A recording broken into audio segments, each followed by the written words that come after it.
What's up, everybody? My name's Chance, and today we're going to be taking a look at a beautiful Scute Swarm Mutate deck. And by the way, say that 10 times fast. Scute Mutate. It's so lovely. I've had tons of people talking to me about this. I, of course, as soon as I saw Scute Swarm, I was like, does that work though? And yes, it works. If you mutate your Starrix onto your Scute Swarm and then you get a land down and you have 6 or more, you're going to create another Starrix. And off of that Starrix actually is going to have the ability of the Scute Swarm, all of the abilities of the Scute Swarm. So yes, if you mutate onto the copied Starrix, you get all the Starrix abilities of, pulling permanents and whatnot. You're also going to get the Scute Swarm ability of creating additional Starrix Scutes. So Auspicious Storm. You know what? You get the point. It works, and it works beautifully. Now, obviously, we can't just play 2 cards in a deck. Otherwise, that's all everyone would ever do, right? Just play their 2 combo pieces. So, surrounding this Scute Swarm Starrix beautiful deck, we have Migratory Greathorn, which obviously is beautiful on the Scute Swarm because it reads whenever this mutates, you get to search for a basic land card and put it onto the battlefield. So, if you mutate this onto the Scute Swarm, then every time you mutate onto the Scute Swarm in the future, you're getting a land down, which means you're automatically proccing it. It's so beautiful. Next up, we have Batra or Dirge Bat, whichever you prefer. This is great targeted removal. Boom, boom, bam. You're just shooting down the opponent's stuff. Speaking of targeted removal / tempo, Pouncing Shoreshark is another beautiful mutate creature. Allows you to bounce stuff back to your opponent's hands and is going to proc the Migratory Greathorn, the Starrix, all that stuff. Down here in the bottom end, we have 4 copies of Lotus Cobra to help us ramp up, and 3 copies of Baby Godzilla to help us reduce the cost of all our mutate creatures. So sort of like a reverse ramp, right? Instead of increasing our mana, we're reducing the cost. So still sort of like a ramp. But that allows us to get our Starrix down for 5 or even 4 if we have 2 of the symbiotes down, and that's crazy because we have Scute Swarm down on 3 and then Starrix there not long after, right? To protect our creatures, we have 3 copies of Ranger's Guile and 3 copies of Heroic Intervention because nothing feels worse than when you get down to Scute Swarm and you're feeling good and then you mutate a Starrix onto it and you get your, maybe you hit a Euro off of it and you're feeling really good. One more turn, I'll mutate something else onto it, we'll be doing banger. And then they remove it, right? So make sure you're running your Ranger's Guile, make sure you're running your Heroic Intervention, and make sure you're saving enough mana for them, right? Outside of that, we have 3 copies of Roiling Regrowth to help proc our Scute Swarm as well as to help us ramp. Now, there's been a lot of debate and discussion about, Roiling Regrowth versus Cultivate. I like the fact that Roiling Regrowth is instant speed. One, I love the fact that it allows you to play 3 lands down in a single turn as opposed to just 2. So that's where I currently stand. If you're more of a Cultivate player, you don't like sacrificing your basics, you don't like playing so many basics, don't worry about it. Play the Cultivate. I just love the fact that Roiling is instant speed and allows you to play those 3 lands 1 turn combos, right? Scute Swarm, we all know it. We love it. 3 mana for a 1/1. Whenever a land enters the battlefield, we create a 1/1 green insect. If we have 6 or more lands, we create a token that's a copy of Scute Swarm, and that's how all of this beauty works, right? 2 copies of Kazandu Mammoth, because this is just a beautiful creature and it's a land. If you don't have it, don't worry about it, just play more basics. But if you have Kazandu Mammoth and you're playing a green deck, I highly recommend playing this card. It is so good. The creature side is actually a body that can win you the game, and the land side, well, I mean, it's a land, so it's nice to replace your other basic lands with. Euro, of course, going to help us ramp. It's a 6/6 that gains us life, draws us cards, allows us to play additional lands onto the battlefield. If you're playing green-blue, you should be playing Euro. Agadeem's Awakening is kind of cool in this mutate deck since we're playing so many creatures and we have a Shia in here as a 1/1. One of, I guess it's just not a 1/1. As a 1 of, Agadeem's Awakening can have, of course, that beautiful big Scute Swarm bomb effect if we play it, pay enough mana, and then we get the Ashaya and all the other creatures, and it procs the Scute Swarm, yada, yada, yada. Moving us along, speaking of the Ashaya and the top end, Ashaya, really nice, going to turn all of our non-token creatures into forests, so the Scute Swarm tokens won't count, but everything else, the Greathorns, the Starrix that aren't on the Scute Swarms, all that kind of stuff.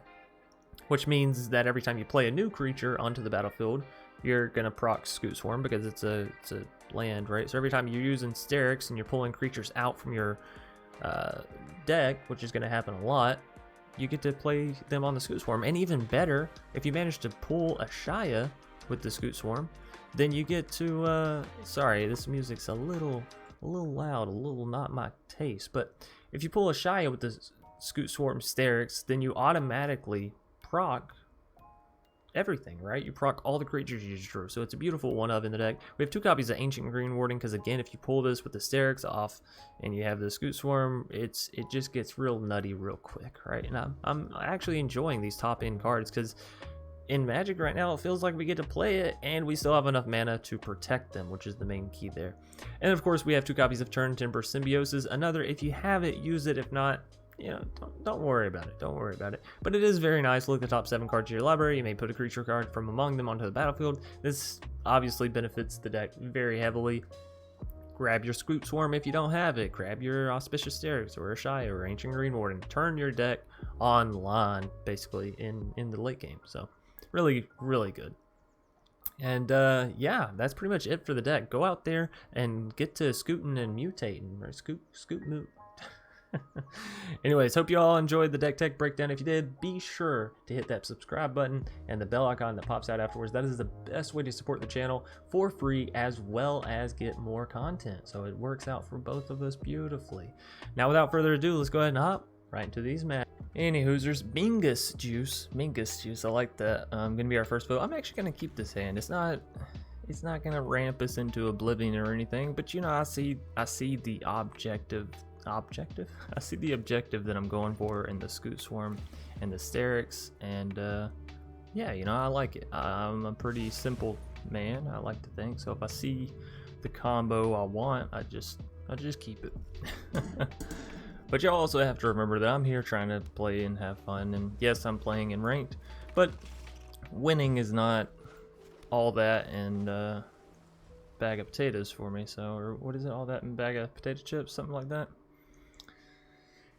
I got a lot of, what are they, idioms in my bank. That's fine. You milled us a Starrix. I gotta say, if I would have drawn into a Starrix, I would have been too happy. That Lotus Cobra would have been nice, but I'll settle for the Scute Swarm. I will settle for the Scute Swarm. Scooteroo. The only bad thing here is if we use Roiling Regrowth on our next turn, we'll only be at 5 lands, we won't be at 6. So, a little unfortunate there. That is, I guess, one manner where Cultivate is better, right? It helps you get to that 6 mana. Roiling Regrowth is nice because it allows you to put down 3 lands within 1 turn. Cultivate's nice as it allows you to well, you're just milling the hell out of me. Quit it. I'm supposed to be playing those cards. It's mighty hard when you keep milling me. You know, the bad thing with Ruin Crab as well is it's not even target opponent, so you can't like protect your face. You're just wide out in the open. I could get down 2 Scute Swarms and then start playing my stuff. Sure. We'll go for the 2 Scutes.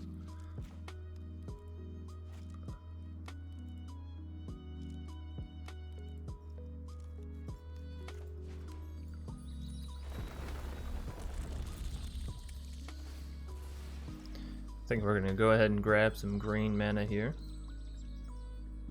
Although if we draw into a Dirge Bat, we don't have anything to get it down with. I guess we can use our Roiling Regrowth if we do.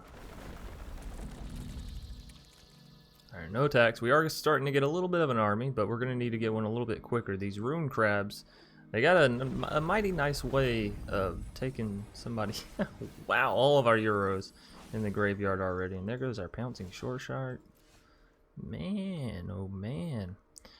Now the unfortunate thing, if I use Roiling Regrowth, I won't have the mana for Heroic Intervention, and I really want that mana, so... Well, I guess I could shock this in, use Rolling, and then I would, right? That sounds okay. That sounds okay to me, so... Pay 3 life. Okay, and proc these 2. And then we'll use Rolling. And we'll still have the mana, yeah, okay. Sack out a blue. One of these, one of those. Oh man, they milled us of our other swamp. That's really unfortunate. That's okay. So we got a bit of an army here. We can swing in to everything.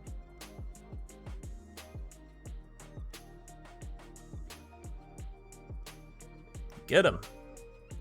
Take him down. Take him downtown. So we'll get in, what, 4 damage here? That's not terrible.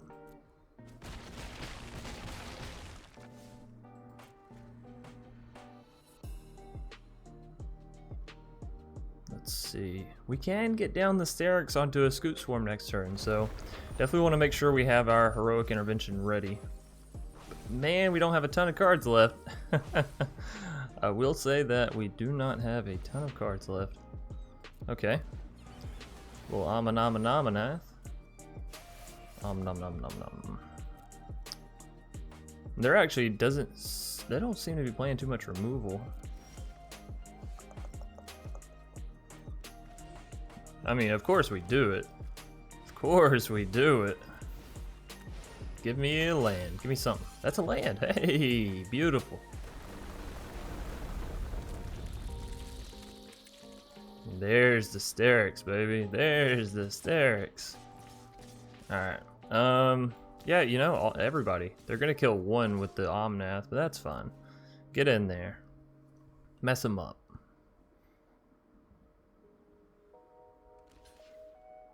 Zero 3 on the Starrix, I'm pretty sure, right?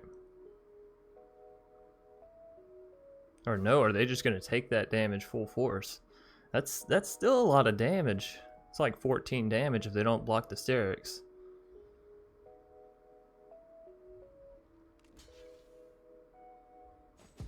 Okay. I mean, I get you have an Omnath, but bro, that's still a lot of damage. Maybe they have a board wipe. Even if they do, though, our Starrix should live if it's something like a Storm's Wrath. And if they use Storm's Wrath, they're killing their own Omnath, so surely that's not the solution. We're gonna get milled down quite a bit here, down to 15 actually. I guess they could just mill us outright. That would be a sad day. Terror. Terror, terror, terror. Wait, they didn't, but you don't, I win.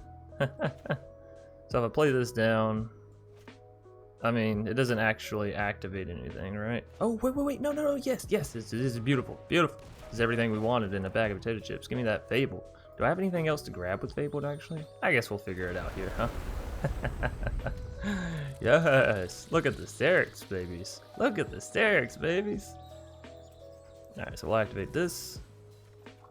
Come on, give me a basic, give me a basic, give me a basic. Oh, we have one. We have one. Yes. How many Starrix is that? 9, 10, 11, 12, 13, 14. Okay, alright. Next. All in. Beautiful. Beautiful. This is everything you wanted from game 1. We have 18 Starrix. And then, of course, you know, 72, 81 Scute Swarms. So that's pretty cool. It's not the 1500 or 1000 or whatever, but we got 18 6/6s. That's crazy. Thanks. Bird. I heard bird is the word, but bird. Oh my goodness, I want to keep this hand so bad, but we can't. It's a non-keepo. This one's definitely keepable. Question is, what am I throwing back? And I want to say the Batra, even though it's our interaction. Maybe it's the Baby Godzilla. Maybe we say goodbye to the Baby Godzilla. I'm actually gonna go ahead and play this Fable Passage down. I know it's a double proc on the Lotus. Don't harm me, but if it can allow us to get to the Migratory Greathorn and have Ranger's Guile mana available for our Lotus Cobra to actually stay alive, I think there's a fair amount of argument to be made for that, right? So this is the green-black land. I think we do go ahead and slam the Cobra here and pray they don't have removal immediately, and then we can go for the Greathorn and whatnot. Although even if we play the Greathorn, we get that 1 extra mana, but we don't get that mana to carry over, so We'll see. We'll see what it be. Okay, so play a land, we go up to 4 mana.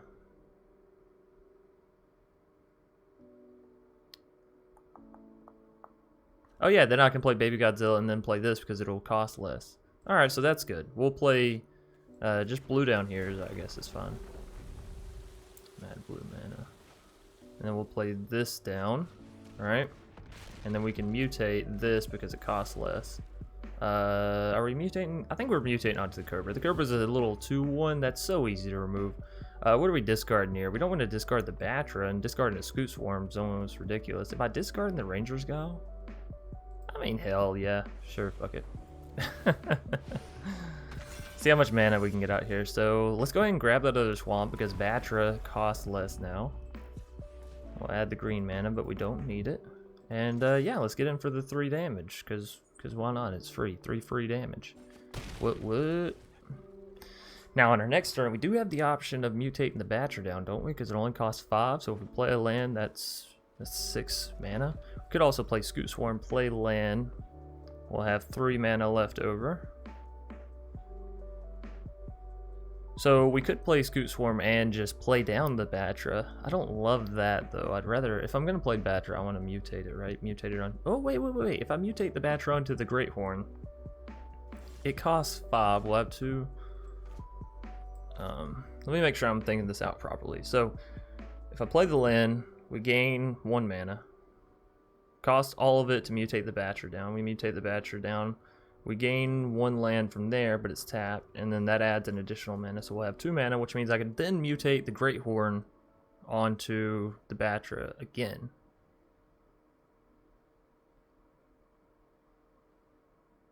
So it's either all that, or I play a Scute Swarm down, and then I mutate the Migratory Greathorn onto the Scute Swarm. Which honestly, if the Batra can only kill the Tangled Florahedron, I think this is better. I think this is actually better.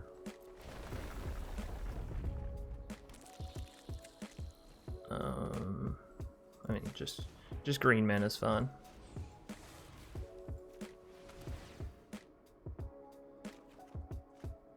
Sorry, Castle. I love you as a card, but I'm not discarding my Batra. It's just not happening. So we go over, and now whenever this land plops out, by the way, I love that description, plop. We're going to get, yes, an extra Migratory Greathorn. Beautiful. And then the extra mana we don't really need. So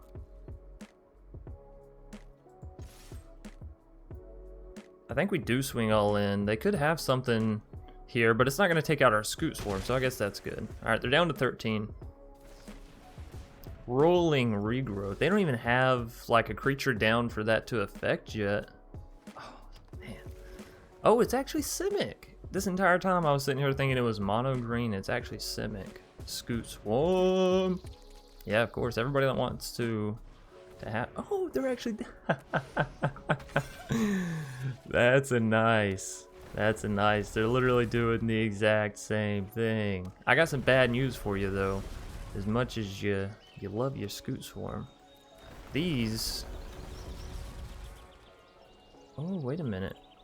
Those are still like Scute Swarms. Okay, let's add this. We'll mutate you down onto. I think this is the one we want, right? This is the Scute Swarm. This is the Scute Swarm you're looking for. Oh no, we just discarded the. Oh, I shouldn't have done that over. Whatever. I just discarded the Starrix. I didn't have a choice, but still. What a pain in the tuck. Oh no, that's actually good because now we'll get the Batras. Yeah, beautiful, beautiful. Oh, and the opponent's out. The opponent's out. Dark Goat gonna be our next foe. Ooh, again, this is one of those like we don't have, but we have. Oh, I'm keeping it. I know what I said about 4 land hands just a minute ago, literally just a minute ago, but we have the Castle Cairnbrig. Come on, that's got to be worth something, right? I actually don't want to play the Clearwater Pathway down until I know, like, absolutely for sure what color I want it to be, right? Because you never know. You never know. One day it's one thing, the next it's another. They got a Lotus Cobra down. Where's my Lotus Cobra? Just a Starrix, huh? Just the Starrix. Well, we'll keep playing the blue mana down until I, again, know for sure. Or blue, green. I'm colorblind. I'm actually color stupid, I guess, because I don't know colors. I'm just kidding. Stupid's not a nice word, and you shouldn't say it. Ooh. I mean, I could technically Heroic Intervention here, and then their Bone Crusher Giant just sort of fizzles. We don't take the 2 damage, and we don't go down to 16 life, and we stop that creature from happening. No, we'll resolve it. I know it's a lot. That would be a lot of good stuff. Oh, thank goodness that Fabled Passage doesn't come online for our opponent, right? That would be a pain in my tuchus. Though I will say, we need more. Keeping these 4-land hands doesn't seem to be working out too well for me. Although in 2 turns we'll have enough for the Starrix mutate, so maybe that'll help. Maybe that'll help. Sure. Hit me with the good old 2-1. The good old kablamo. We'll just go ahead and throw this down as black mana in case we want the Batra. We can just draw out the Fabled Passage. And let's just jam this bad boy down. Jam it down like it's a piece of toast. Get it? Jam on toast. It wasn't my best one, I'm not gonna lie. Another Bone Crusher, you motherfucker. And a land. So they still have 3 mana. They can put down a Bone Crusher. Wow, it's like I'm psychic. Okie dokie. So what do I want to do on my turn? I mean, obviously, half of me wants to get the Starrix down because, come on, look at it. It's a beautiful beast just waiting to be unleashed. The other half says go for a Shia because that's pretty cool. The other half says make sure you have Heroic Intervention and Ranger's Guile mana chance because you don't want to be looking like a fool with your pants on the ground. If I do this, then I can not tap my Migratory Greathorn and I can still have the 1 mana for Ranger's Guile. So that's the plan. That's the plan, Reno. And then we get a 7/7 on the board. So we get a solid defending body, right? If they try to remove it or bounce it, we Ranger's Guile that bitch. Alright, Dark Goat. Show me what you got. Lay it on the table. Oh, you just... Yeah, sure. Play that Bone Crusher. Play that Bone Crusher. So they're up to 4 mana here.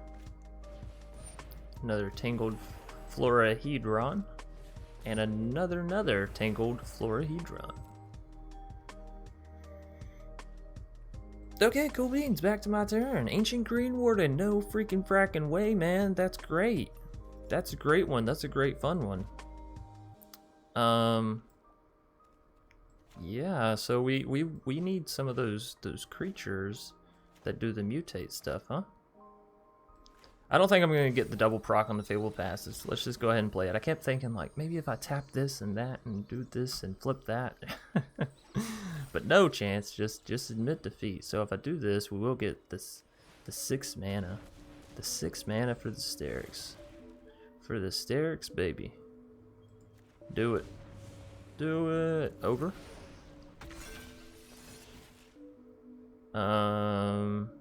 Let's go green.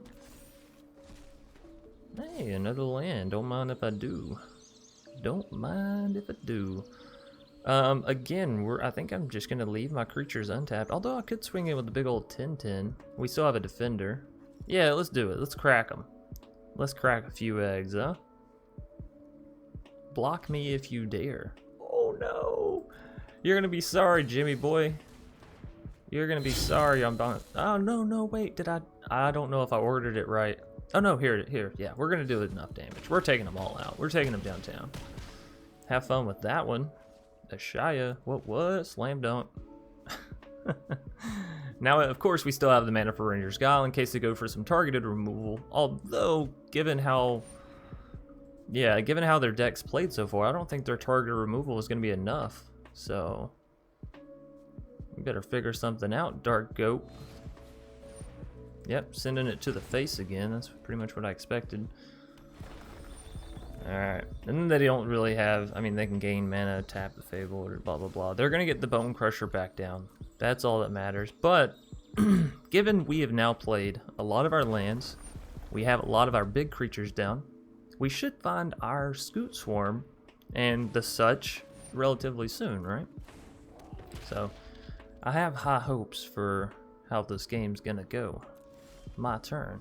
It's a Scute Swarm. It's a motherfucking Scute Swarm. Well, we should really do this though, huh? Yeah, that's a lot better. So we do this. We do this, and then I still have the 1 mana for the Ranger's Guile, so that's good. Beautiful, beautiful, beautiful. Oh, you're in for a world of pain, opponent. You're in for a world of pain. Alright, let's see how many Scootaroos we can get. I wish they had the Mutate, of course, but that's okay.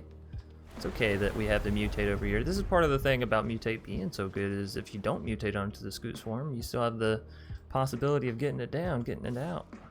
Alright, so we want to swing in here, and I think here as well. Right. Get them. Oh, they're just... That is 19 damage, ladies and gentlemen. 2 creatures. I guess I could have used Ranger's Guile. No, I was BM there. That was the GG. We're going to lose it all to a Storm's Wrath now.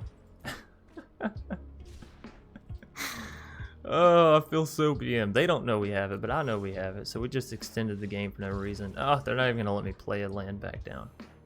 That's okay. They know we were about to style on them with the Scute Swarm.